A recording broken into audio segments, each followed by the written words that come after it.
Today I'm going to show you how to teach a horse to lead by their feet. This is something, no matter what discipline you're in, I would recommend doing. And so you can certainly try this not with a nylon rope like this or something like that. You could certainly start with a cotton rope. I like this only because if we do get in a bind, I've got a lot of room to kind of let them learn. And so if you're in a round pen, you can certainly rope the feet. You can have them moving, and you can catch a foot and start going from there. This is just a great way to do it if you don't have that type of situation or you're not a great roper.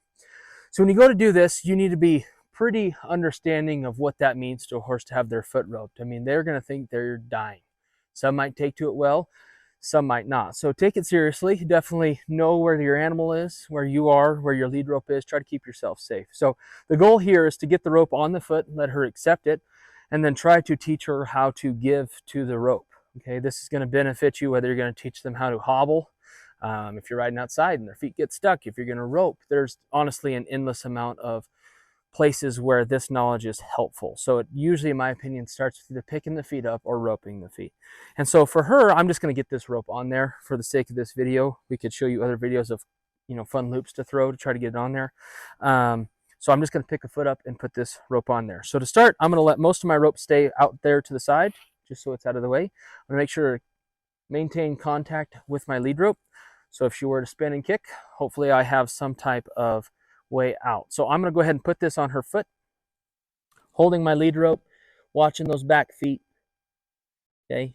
Obviously this horse needs a little bit more touch, learning how to pick her feet up. But I like to put it up here on the shin for now. It's probably going to fall down, and that's no big deal. But that's where I start. Okay. So as you can see me dropping my lead rope, I shouldn't be doing that, but this horse is decently quiet. So all I'm going to do to start is try to put these two, my lead line and that, the same distance. And I'm just going to walk a circle around her and just try to time my release while she's moving. Not trying to do anything scientific, but as I go, walking a circle around, her face comes. Now I'm just looking at her feet, okay? So out here to the side, when she barely responds to it, whether she buckles her knee, shifts her weight, this is definitely a place where you can learn some tricks or, to be more attentive to footfall. But basically just watch her foot, and anytime she responds to that, I'm going to release. Okay, so she moved every foot but that. When she moved that foot, I dropped, okay? So that's all I'm doing. I'm trying to time them together. Bam, just like that. So when she understands that, I'll step in there and say, that's the stuff, and I might move on to another foot. You can press this. You can do more. You can either, I'll just show you a way to do this. I'm going to let go of this lead rope. You certainly wouldn't want to do this first day, especially if they're bothered by this. But I'm just going to lead her by her foot, okay? Pretty good amount of faith in her that I'm not going to lose her. So I'm just going to try to lead her by her foot. Okay, that other foot moves. When I feel this foot even try, that weight shifted, good enough for me.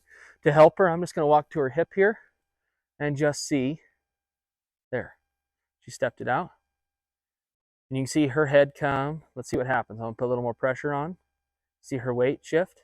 And for me, I'm not necessarily worried about teaching them to be really good leading with their feet. I just want this response where when I ask for that specific part of your body to move, you don't panic. You respond relatively quickly and relax. You can see her. She's had this done a few times. Obviously, she's licking her lips. Okay, so you can move to all 4 feet doing that. Now, if she was to be bothered by that, the best thing you can do is hang in there with her while she's kicking, and as soon as you feel her mildly get quiet, put it down, move on.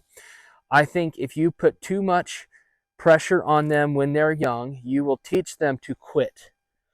So even if you have a horse that is a really good trier, a really inattentive trainer or person working them can teach them to learn how to quit. I think learning how to quit, honestly, in most cases, is worse than a horse that is fearful. You can definitely work to get one over being fearful. It's really hard to teach one to want to try again. So we kind of want to honor that try in them that's naturally in there. Don't try to ruin that. So I look at, constrictive type things, whether it's a saddling procedure, the hobbling procedure, roping feet as a long-term goal. I'm just looking for a little bit every day. And in doing that, they learn how to try, and that try might get bigger and bigger, either the older they are or the more you expect of them. But that's the way that I start teaching a horse to lead by their feet. So if you like this video and want to see more videos just like this, please like and subscribe to the Startup Cowboy channel.